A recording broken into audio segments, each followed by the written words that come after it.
Hey, good morning, everybody. How are you all doing? Happy Friday. Yay, we finally made it to the end of the week, to the end of I guess we've got 2 weeks in school now. So now I know my kids are starting to settle in as more importantly, I guess I'm starting to settle in too.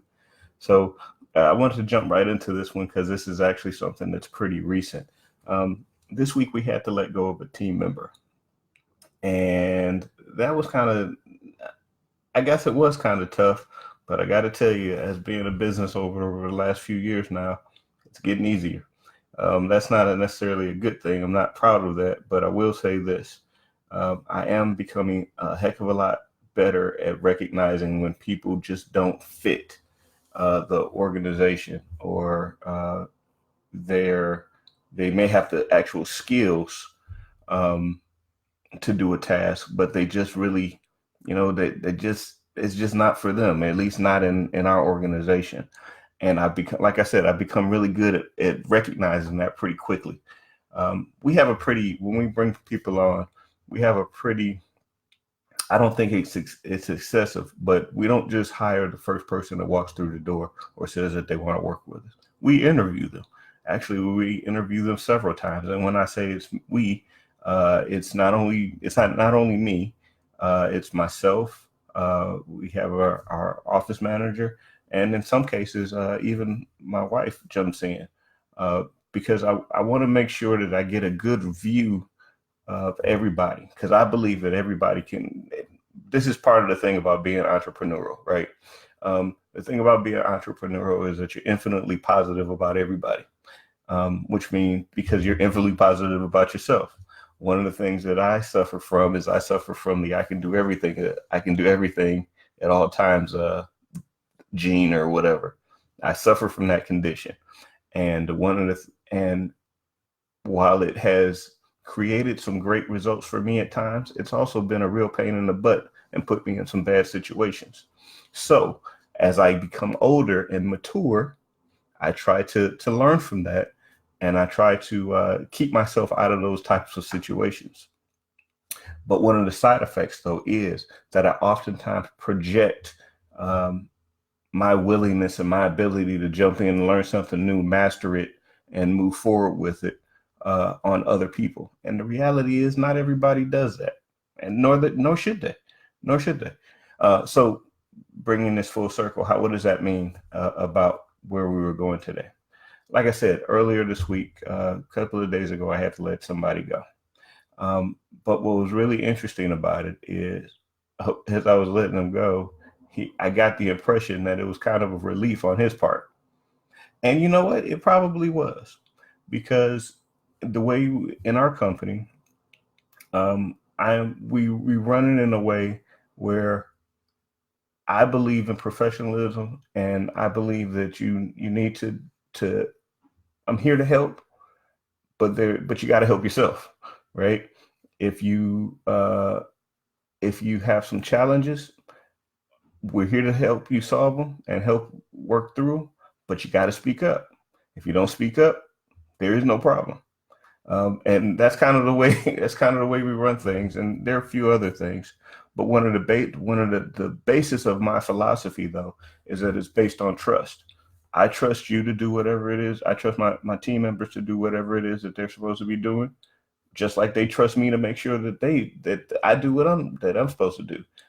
The primary thing that I'm supposed to do for them, in addition to making sure that they have the working environment that they need to succeed and the tools that they need to succeed, I also make sure that I pay them on time when they're supposed to without hesitation, because that's my promise to them. They're trusting me to do that. In response, I trust I also want to get something from them. That's part of the exchange. That's part of the trust.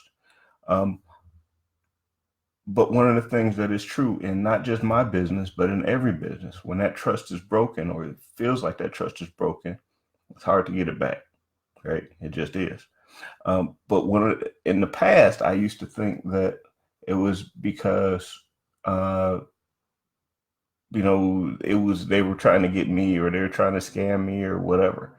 Well, now what I realize is that's often not the case. What it really comes down to is this: that person just really didn't fit.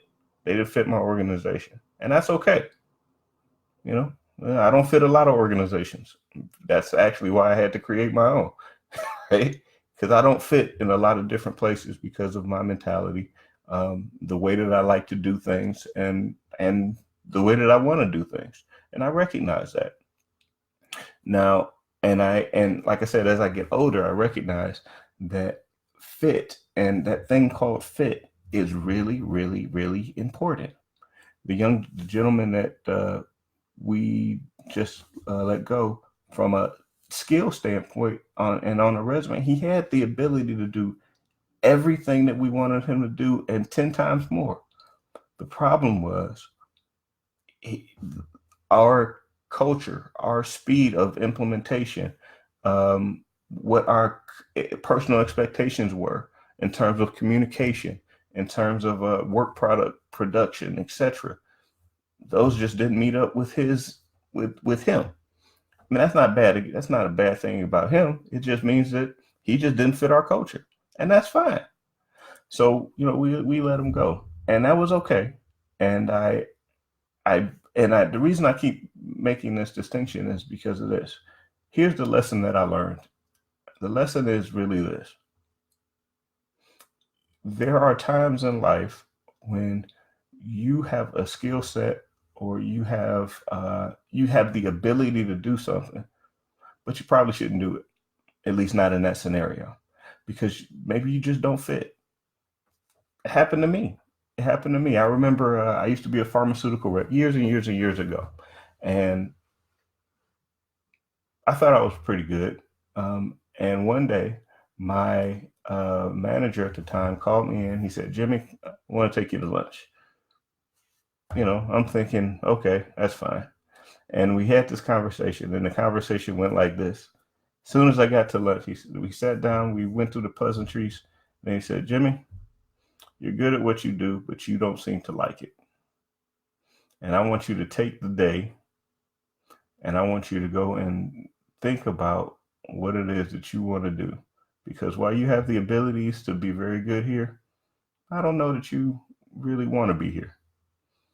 And you know what? It shocked me that somebody would take the time to actually say that to me, and to really mean it, you know? And I thank him, Carl. Thank you. I appreciate that. That was probably one of the best lessons you could have ever given me. Um, because that was the first time that I realized that maybe, just because you had the skills to do something, like I said, like he said, doesn't mean you always need to do it right then, right there in that situation. So, this is a lesson that's not just about business. This is a lesson about life. Maybe, for instance, just harkening back on some other things that's happened in my life most recently. There is, as you all know, there is a scenario where a young lady was in a relationship that she probably shouldn't have been in. You know, I'm sure she recognized that she shouldn't have been in that relationship a whole lot sooner than when the events happened, when she finally had enough, right? She knew that long before those events got to that point. So how different would have things been if she would have just said, "You know what? Yeah, we have some feelings for one another, but you know what? We're heading down a path that I just don't really want to go down." And what if she ended it then? Things would have been a lot different, I'm certain. So just something to think about on this fateful Friday, I guess. And not to end on a sour note, but that's, like I said, that's just something I was thinking about. And fit is really, really, really important. I never thought it was growing up or coming through the ranks and whatnot, but the older I get, the more I recognize it. It is true. You really have to fit in. You really have to get in where you fit in. That is a truism. So hope that helps. Talk to you later.